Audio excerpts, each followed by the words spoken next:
Alors depuis dimanche, le groupe armé M23, aidé de 3 à 4 000 soldats rwandais, s'est emparé de Goma, qui est une des villes les plus peuplées de la République démocratique du Congo et qui est située dans le nord Kivu, à l'est du pays. Ça fait 3 ans déjà que le M23 est en guerre ouverte contre l'armée congolaise et il est responsable de multiples massacres de civils, de viols. Les combats à Goma ont d'ailleurs provoqué la fuite de dizaines de milliers de personnes.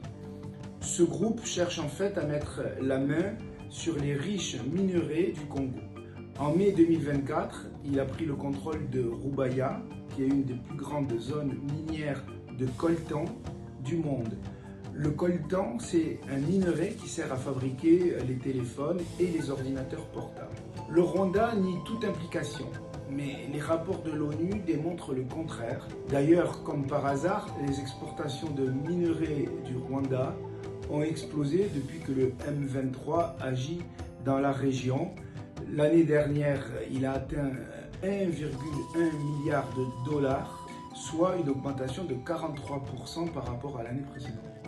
Il faut comprendre que ce sont des minerais de contrebande, extraits dans le sang et vendus à des géants de la tech comme Apple par exemple. Et c'est bien ce que reprochent les Congolais à la communauté internationale, particulièrement à l'Europe et à la France.